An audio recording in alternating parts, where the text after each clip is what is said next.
નમસ્કાર મિત્રો, આજે આપણે વાત કરી રહ્યા છીએ ગોપાલ ઇટાલિયા અને રાજુ કરપડા વિશે. ચાલો જાણીએ.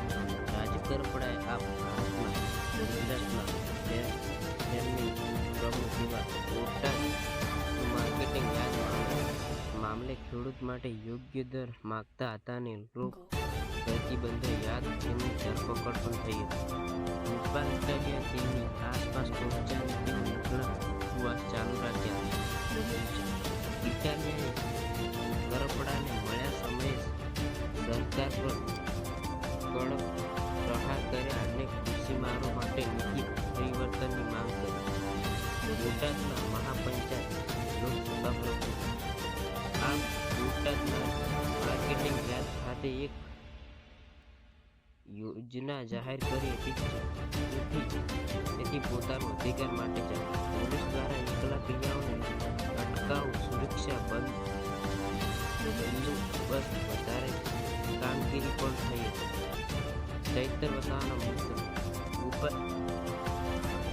વસાવા આ ધારાસભ્ય પરનો આરોપ મુકાયો હતો. તેની અગાઉથી પણ અનેક ઘટનાઓ ફસાયેલા છે, જેમના જવાનો હુમલો બહાર પાડવામાં થઈ ગયો અને બસ સ્થાને તેમને સમર્થન સભાઓનો યોજાય છે.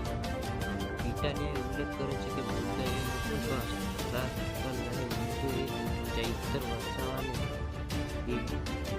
કેળિયા કાળાથી જે માહિતી તેવી રીતે સરકારને છાતીમાં લાગ્યું અને આ એક પ્રતિબંધ એક મામલે રાજકારણ દ્વારા દબાણનો પ્રશ્ન માનવા જોઈએ. ઇટાલિયાના રોજ અને ઇટાલિયાના તે પોતે રાજકીય અસ્ત વધારે હતું અને તે કોંગ્રેસ કે બીજાઓ કરતા મુંબઈ રાજ્ય સ્તરે વિવાદોનો પ્રવેશ કરીને એ વિચિત્ર રાજકીય મુદ્દાઓને સામેલ કરી. અને ચૈતર વસાવા મામલે ઇટાલિયાના દરેક બાબતો કરી રહ્યા છે કે સરકારનો દબાણ નીતિઓ તે મંત્રીમંડળની તરફે તેઓ હુમલાઓ ચલાવે છે અને આદિવાસી સમાજના સ્થાનિક નેતાઓના અવાજને દબાણે માટે ઇટાલિયાનું તો હવે રાજકારણમાં રક્ષણ ભૂમિ આપવા આવી રહી છે, જે અધિકાર માટે લડતા નેતાઓને સમર્થન આપે. રાજકારણ સંગઠનનો શું બદલાવ થઈ શકે?